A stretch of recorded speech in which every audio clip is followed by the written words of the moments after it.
Bueno, hoy tenemos con nosotros una persona que creo que nos va a dar para una conversación muy interesante. Coronel retirado Carlos Soler, Ejército de Colombia. Fue uniformado combatiente, herido en combate. Y esa herida de combate empezó a cambiarle un poco unas perspectivas y fue entrando en un tema básico, que es todo el tema de los derechos humanos, toda la parte, digamos, no de acción militar, pero que está ligado con la actividad militar. Y ahí fue ya asesor del Ministerio de Defensa, fue de los asesores en la negociación de paz en La Habana, o sea que tiene mucho para contarnos, porque lo ha vivido, porque lo ha tenido de cerca. Coronel, yo creo que hecha esta presentación muy somera, me excusas si me perdí ahí elementos importantes de su vida, que es una vida realmente interesante, militares que puedan contar lo que usted cuenta, o defensores de derechos humanos que puedan contar lo que usted cuenta como experiencia de vida, no es muy frecuente. Pues entremos en materia. Colombia lleva no sé cuántos años en procesos de paz. 45. Imagine, 45 años. Es campeón mundial en procesos de paz. Colombia tiene todavía las guerrillas más antiguas. El ELN estaba yo pelado y ya estaban en Patio Cemento, Camilo Torres, años 64, 5. O sea que está llegando a los 60 años. 60 años de conflicto. O sea que no estamos hablando de una cosa reciente. Y esto tiene toda una historia. Yo creo que eso es algo que los colombianos todavía no logramos entender. ¿Por qué diablos quedamos enredados en un proceso interminable? Echa esa presentación muy rápida. ¿Usted cómo ve hoy la situación? ¿Dónde está parado, por ejemplo, el ELN? Porque uno siente que va, viene. Honestamente, al rato uno siente que está como mamando gallos a los sucesivos gobiernos. ¿Qué hay ahí detrás de eso y qué posibilidades ve usted? No, muchas. Digamos que yo soy de los que piensa que uno en la vida tiene que, tal vez por la formación no tengo sino unas visiones. Muy rápido también le cuento que me gusta catalogarme como defensor de derechos humanos y constructor de paz. Tengo una maestría en el tema, en construcción de paz con Javeriana UPIS, Universidad de Paz de la ONU, pero uno tiene que ser, o uno vende pañuelos o uno llora. Yo pienso que la visión aquí es, hay que vender pañuelos, o sea, aquí hay mucho, no hay que llorar, hay que construir. Y desde la construcción de paz uno tiene que decir que hay esperanza. No podemos decir que es que con el ELN aquí ningún conflicto, para ir entrando en estos temas, ningún conflicto se acaba destruyendo al 100% del otro lado. Clave ese punto. Entonces uno no puede pensar que es que el ELN gana o pierde, o las FARC gana o pierde, o AGC gana o pierde, porque al otro día quieren tener ahí 10.000 cajones con 10.000, 15.000, 20.000, 40.000 muertos en el Caguán en su momento del FARC. No. ¿Qué es el punto de inflexión? Es llevar al otro, a la amenaza, a la contraparte, llevarlo a debilitarse a menos del 50%, se llama punto culminante en estrategia.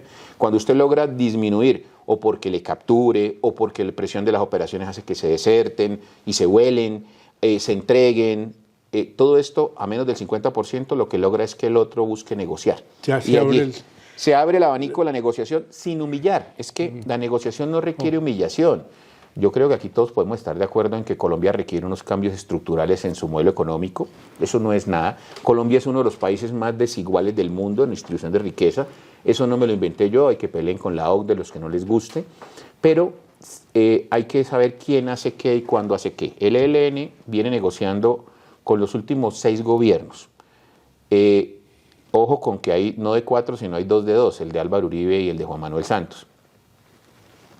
32 años, más uno de Petro, 33 años. Y ustedes recuerden, un poco los que se acuerdan del diálogo de Tlaxcala, México, ustedes acuerden que los llevaron a dar vuelta por el mundo, ustedes acuérdense que Maguncia fue con el ELN, acuérdense de las gestiones de los Werner Maus, en todo este tema, y Alemania siempre ayudándonos en estos temas. La Iglesia también ayudando en estos temas de amigable componedor. Algunos dicen que no, que teólogos de la liberación. Eso es echarle un poco gasolina al fuego. Yo pienso que aquí hay mucha gente que te puede ayudar, los que saben de este tema, pero también pienso que ha habido mucha ingenuidad. ¿Por qué? Porque todos los procesos... No, mire, usted dijo algo muy importante, doctor. llevamos 14 procesos de justicia transicional sin transición. 14. O sea, es que Colombia es campeón mundial. El Frente Farabundo Martí para la Liberación de El Salvador, un proceso. Chile, un proceso. Sierra Leona, un proceso. Nicaragua, un proceso. Y aquí llevamos 14 y no construimos paz. Y es por la complejidad misma del conflicto, del país. Por las bendiciones de este país. Es que este país es muy rico. Es demasiado diverso. Entonces, como es tan diverso y tiene tanto oro, tanto coltan, tanta gasolina, tanto industrial. Hay tanta tentación ahí. Hay dinero y hay tanta coca. Entonces allí empieza, en su momento, la guerrilla más grande de todo Sudamérica y Latinoamérica en el continente era las FARC. Ustedes recuerden esa foto en el Caguán, donde veía la revista Semana, sí se veía una cantidad se veía de fondo, habían 40.000 hombres en armas allí, en esa zona de despeje. A los diálogos de paz de La Habana llegaron 13.000, de los cuales eran 7.900 combatientes con fusil, 3.000 en las cárceles y 2.100 algo de milicias.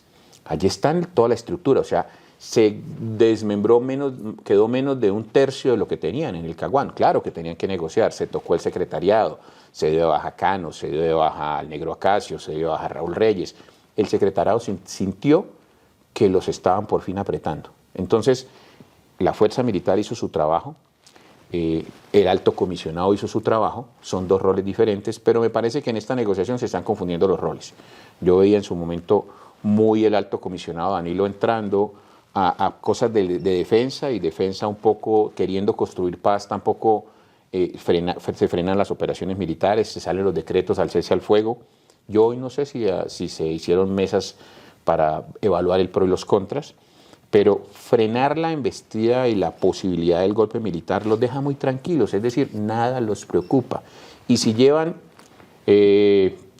40 años sin preocuparse, pues hoy ahí quedaron el ELN que estaba antes del gobierno de Petro. Estaba el Comando Central en Cuba, estaba la DINAL, la Dirección Nacional en Venezuela, con Pablito un poco controlando, y cada frente federado. Muy golpeados, la verdad, porque habían entrado en confrontación con FARC, con disidencias de FARC, habían entrado en confrontación en el Chocó con AGC, o Clan del Golfo, como les quiera decir, pero lo importante es que quedan libres, recomponen mando y control, reclutan, compran camufladitos, ustedes ya los ven camuflados más pulidos, ya más gorditos, ya nada les ataca, la fuerza militar no los podía atacar. Entonces, pues no tenían afán. Dijeron, no, esperemos. Hay un parangón en construcción de paz que dice que los grupos armados ganan cuando no pierden y el Estado pierde cuando no gana. Claro, sí. Porque es que el Estado tiene 4 años y ellos le miden la temperatura a todos. Hemos estado 30, podemos estar otro.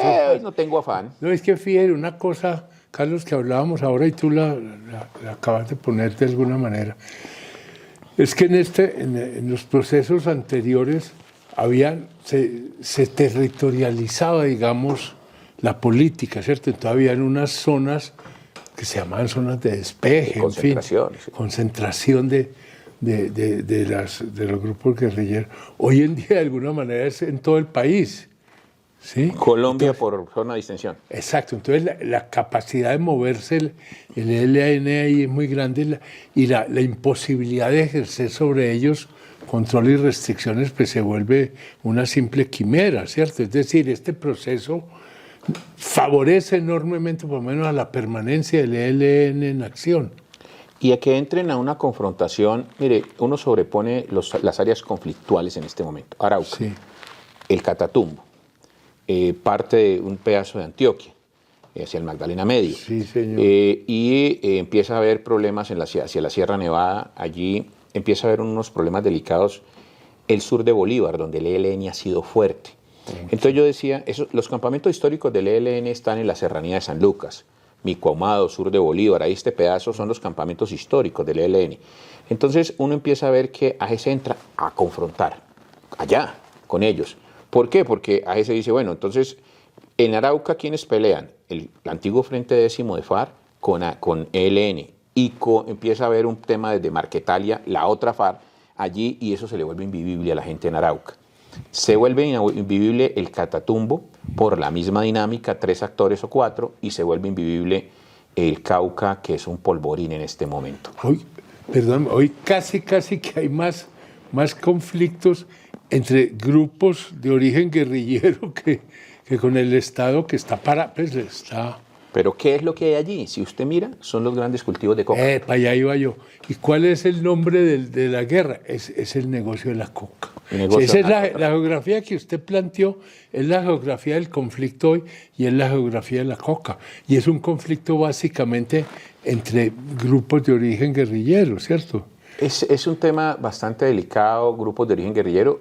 Y ojo, AGC también venía de ser del EPL, ¿no? Recuerden que el Ejército Popular... Entonces, es que todos esos... Allí viene la coordinadora guerrillera Simón Bolívar, que es un poco donde uno empieza a empezar a tener que andar con mucho cuidado, porque es que académicamente uno lo puede decir sin echarle más tercio al fuego. Pero mire quién en los años 90, quién hacía parte de la coordinadora guerrillera Simón Bolívar. PRT, Quintín Lame, M19, FARC y ELN, y EPL. EPL dio nacimiento después de desmovilizarse y de ser amenazados por las FARC y el ELN, a lo que se llamó las autodefensas campesinas. ¿Quién más dio el M19? Amenazado también por el secretariado de las FARC, entonces se va a su proceso de paz, pero eran coordinadoras, porque dicen que traicionaron la cosa. Con el paso del tiempo termina uno en unas violencias recicladas por falta de presencia estatal en los territorios. Allí hay un tema claro, falta de presencia estatal. El contrato social de Rousseau, vías, educación, seguridad, puestos de salud, todos estos temas y desarrollo. Desarrollo y empleo. Allí es donde el Estado está faltando. Y esos vacíos de poder, dicen los sociólogos y dicen los historiadores, un poco esos vacíos de poder, cuando el Estado no está, alguien llega a suplirlo. Y es donde hay dinero. Y entonces allí es donde se generan los caldos de cultivo. Y veo unas historias tan tristes en el Catatumbo, me tocó ver uno en los procesos de negociación, donde por un lado la mamá con un muchacho en la guerrilla, en el Frente 33, ya un mando segundo, pero con otro un mando en el ejército. Entonces uno empieza y los logramos juntar. Todas esas historias que uno ve en los territorios de pobreza, de exclusión, de que allá el que manda es el poder real, o sea, el poder del fusil. El poder del fusil. El poder fusil. El Entonces, poder nace en la punta del fusil. Pues. El niño en el Cauca, ¿qué ve? El niño quiere parecerse, el niño no va a la escuela, pero quiere parecerse al señor de la camioneta, que es el que llega y le gasta trago a toda la vereda y llega en su camioneta y pone la música a todo volumen con un poco de escolta y se lleva a las muchachas bonitas y en un caballo, a veces. ¿Quién es ese? O es paramilitar, o es guerrillero. ¿Y de dónde salió? De ahí, entonces él quiere parecerse a ese ideario que tiene de lo que es tener poder. Así no importa si vive poquito. Es que el Estado tiene que llegar a eso y por eso somos jugados en el tema de construcción de paz. ¿Qué digo yo? Con el ELN, volviendo a tu pregunta, sí hay posibilidad si replanteamos el modelo. Porque el ELN no puede quedarse tranquilo. Mire la trampa que le hicieron al Estado y a Colombia. Dijeron que volvían a arrancar el proceso. La pregunta se la hice yo un poco planteada provocativamente, pero algunos negociadores, venga, ustedes y yo no estuvimos sentados en Ecuador y en La Habana y no nos duramos 2 años construyendo 7 puntos con el Comando Central, sí. Y no es el mismo Comando Central, ¿quién falta? Son los mismos. Entonces, ¿por qué ahora, si ustedes son el Estado, no importa la ideología, vuelven a comenzar de cero y por qué no arrancaron en esos 7 puntos? Para volver a distender. Allí uno se da cuenta que no hay mucha intención, porque no tienen afán. Ellos quieren seguir en el diálogo perfecto, porque el ELN maneja lo que llama la ambigüedad perfecta.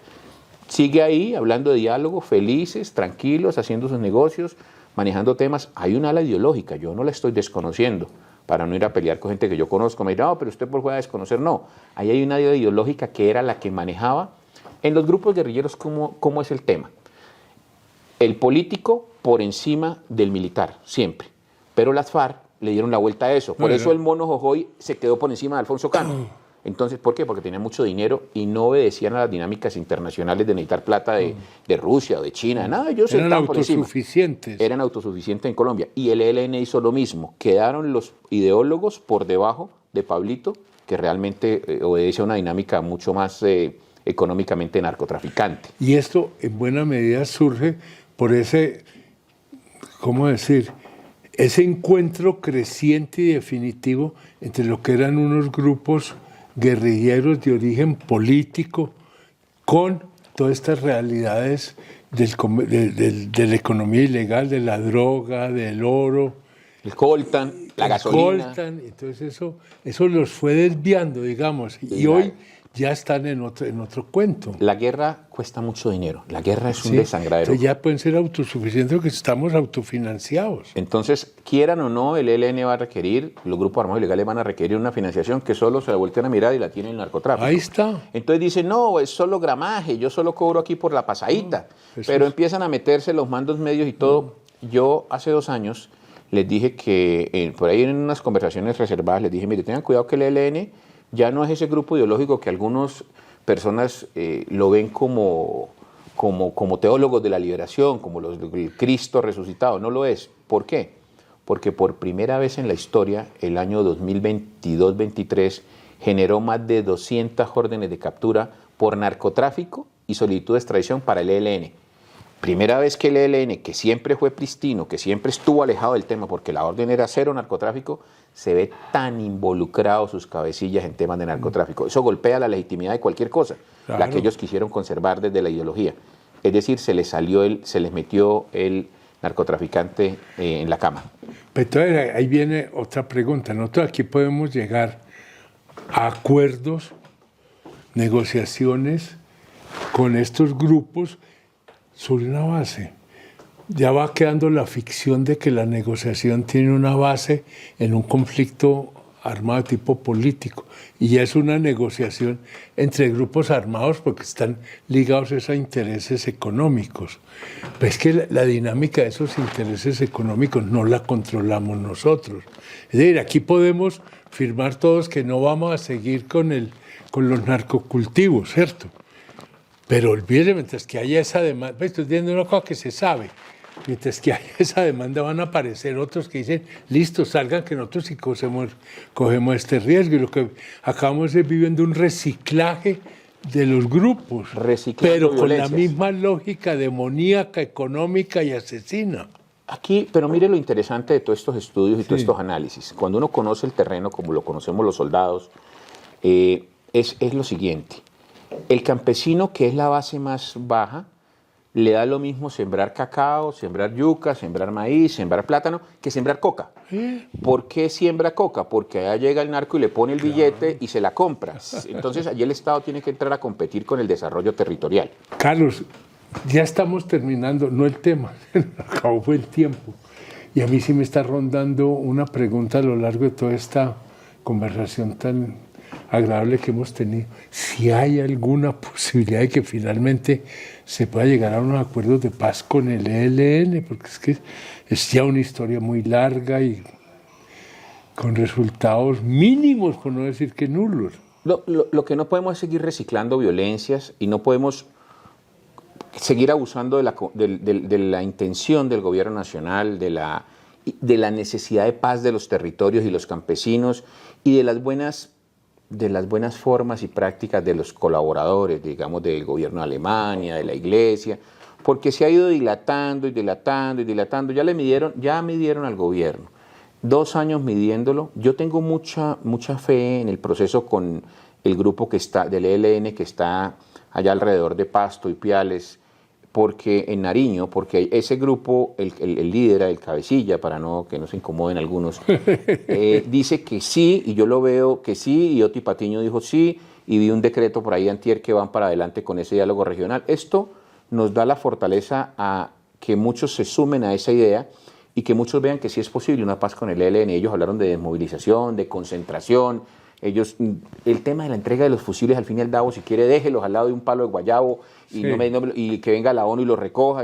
Pero el tema no es tanto empezar a pelear por el fusil, es cómo yo transformo el territorio bajo el concepto que has venido desarrollando, que es llevar el desarrollo, la paz, la estabilidad del territorio a través de unos modelos productivos que aceleren el atraso en el que se han tenido los territorios. Es una necesidad y va de la mano de seguridad, fuerza pública, vías, todo lo que hemos venido hablando, placas huella, internet, apoyo agrícola, y tú cuando hablábamos esbozabas algo como el IDEMA o como Almaviva o como algo así. Todo el tema del mercadeo. Yo pienso que vengo del mundo agropecuario y ahí hay un dicho, el problema no es producir, es vender.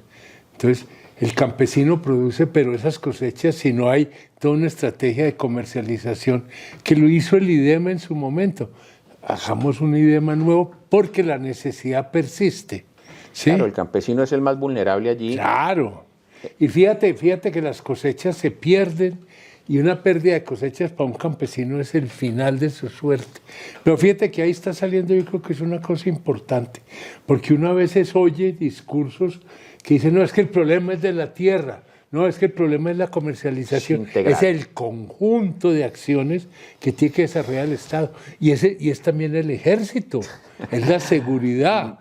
Ahí nadie puede quedar por fuera, pero tienen que estar armonizados, coordinados. Y las realidades del territorio van diciendo mucho cómo nos coordinamos. Porque de pronto nos coordinamos distinto en el Huila que en el Cesar. El famoso, ¿por qué 14 procesos de justicia transnacional? Y que lo digo un poco como le decía hace rato conversando, que hay gente que... Pero hay que decir cosas que pongan a la gente a pensar. Los 14 procesos de paz no han funcionado porque se diseñaron en el Parque La 93 con un vaso de whisky. Absolutamente. No consultaron el territorio, no son diferentes la solución para el Catatumbo que para Bucaramanga, para el Caquetá, para el Huila, para el Tolima. Son diferentes vocaciones para Antioquia. Hay que preguntarle al campesino cómo te sentirías allí, qué necesitas, qué sabes, la tierra para qué es buena, meterle tecnología, meterle dinero del gobierno nacional, departamental, local, y usted le quita peleándole con el Estado, el territorio, a los grupos armados ilegales. El campesino, lo hablamos hace rato, gana igual o incluso menos produciendo coca. Lo que pasa es que el narcotraficante le pone la plata, claro, le compra la cosecha, no tiene que ir a venderla en la mula. Le da seguridad, increíble, pero le da seguridad. Es que yo creo que ahí es donde está la cuestión, y yo he venido insistiendo en esta conversación porque además es algo que en las clases insisto también mucho, y es que tiene que haber dos conceptos claves para pensar esto. Esto hay que pensarlo desde los territorios y hay que pensarlo con las comunidades. Y desarrollo. Y ya la suma de eso, y aquella famosa frase creo que era del Papa de la Populorum Progressio, el desarrollo es el nuevo nombre de la paz. Rorum novarum, reedificar el concepto del trabajo de la tierra. Y algo importante es la seguridad. Yo creo que para ir cerrando como me invitaste, yo pienso que la paz no se puede dejar secuestrar de 3 o 4 o 5 o 10 personas dueños de la paz en Colombia, o de 4 o 5 grupos, o de 3 o 2 ideologías. No, mire, la paz es una necesidad de todos los colombianos. No existe un colombiano que usted le pregunte si quiere la paz y le diga que no. No, la invitación siempre es, vamos a construir paz. No nos ponemos de acuerdo en el cómo, pero existen 2 o 3 grupos, organizaciones como el ICTJ, el Instituto de Justicia Transicional de Nueva York, que nos acompañó con FARC, que nos ha acompañado con la Universidad de la Paz de la ONU en Costa Rica, y algo que es el tema del modelo de la Universidad de Paz de Barcelona. Entonces, allí hay unos modelos estudiados, no hay que inventar la rueda. Tiene que sí o sí haber un cambio. Tiene que haber concentración. Veo con buenos ojos que ya se está empezando a entender, porque si usted deja a los grupos armados con un fusil, libres por Colombia, para las operaciones militares, que es a lo que le tiene miedo, y ellos vienen y se le paran adelante a los soldados, el campesino no entiende. Que dice, oiga, tan corruptos los soldados, mire, la guerrilla en la esquina y los saluda y no les hacen nada. El campesino no entiende que existe un decreto que le prohíbe a los militares y policías atacarlos. Entonces los otros vienen y reclutan, extorsionan, boletean, se crecen, tienen más billete, negocian coca. Un tema muy delicado para la paz es que no hayan reglas de juego y dejarlos sueltos, protocolos de cese al fuego, verificación con el mecanismo tripartito y garantes internacionales. Pero llegamos, dijo la Defensoría del Pueblo, 270 violaciones al cese al fuego y no pasó nada. Entonces, pues tiene que haber una consecuencia. No, es que fíjate, es que es la realidad. La vivencia que puede tener las comunidades campesinas es, el Estado no está. La autoridad se replegó. ¿Quiénes están? Los de siempre. Está la guerrilla, que vuelve a ser Estado, poder, juez y exactamente. Entonces, pues yo creo que ahí sí es imposible que en esa visión no puede haber un avance definitivo hacia la paz. Si el Estado no vuelve a hacer presencia allí. Para irse, mire, el tema es Pero muy importante. territorialmente, no en abstracto, en Bogotá, lo que vos decías, definiendo, tomándose un whisky en la 93, a la que vamos a hacer en tal parte, no a la, Vamos, hablemos con la gente que vamos a hacer hoy. El Estado yo lo veo como un oso grande, fuerte, lento, pesado. Entonces, había un parangón de la administración que uno, cuando estudió administración hace 15 años, le decían, el grande se come al chico, hoy no aplica. Hoy el chico, el ágil se come al lento, no importa el tamaño. Entonces el Estado tiene que titular tierras, pero ya. Tiene que entregar capital semilla, tiene que acompañar técnicamente, tiene que meterle maquinario, tiene que comprar, tiene que poner puertos, tiene que circularizar y tiene que desarrollar el territorio. Si no se hace, allí van a seguir naciendo personas resentidas, la lucha de clases va a tener más caldo de cultivo. No tenemos que llegar a eso. Y dejar de matarnos es dejar de agredirnos en la palabra también. Y no hay fórmula mágica, no es solo uno de estos elementos, es la conjunción organizada de esos elementos desde los territorios y en asocio con las comunidades. Esto no les va a caer de Bogotá, así ve, aquí está la fórmula de la paz. No, hay estos elementos, cómo la trabajamos, cómo la construimos. Yo estoy pecador hoy porque, lo tengo que confesar, me tocó hacia la fuerza militar hacer el programa de pedagogía cuando el proceso de paz de La Habana y cuando comenzamos con lo del ELN. Y hoy muchos me miran y me dicen, como me lo dicen los campesinos, oiga, y no llegó la paz, usted nos la pasaba diciendo. Entonces, a veces uno queda en esa sin salida porque estamos convencidos de que iba a haber construcción de paz, pero allí quedaron temas cojos y vamos para el 15 proceso y el 16 y el 17. Ojalá no sea una recicle, porque hay que atacar las causas que están generando los conflictos, pero no caer en el juego de que no hay seguridad y entonces quitemos la seguridad, porque si no hay seguridad no hay inversión, hay más violación de derechos humanos y uno tiene que estar del lado de los 50 millones de colombianos y no de los 3.000, 4.000 o 10.000 grupos armados ilegales. Absolutamente así. Ahí sí, como dicen, de derrota en derrota hasta la victoria final, porque todo esto ha acumulado experiencia. Perdóneme, nosotros no estamos en el día 1 de las negociaciones, pero seamos capaces de aprovechar toda esa experiencia y volquémosla al trabajo con las comunidades. Si usted dice esto, le dicen no, guerrerista. No, guerrerista no es real, porque es que el campesino lo mira a uno y le reclama. Pues claro. Se me secuestraron el niño, se me volvieron a llevar la niña, entonces uno se queda mirando y uno ¿qué contesta? Se queda sin argumentos. No. Esto es a Dios rogando y con el mazo dando. Esto es haciendo cosas integrales, ¿no?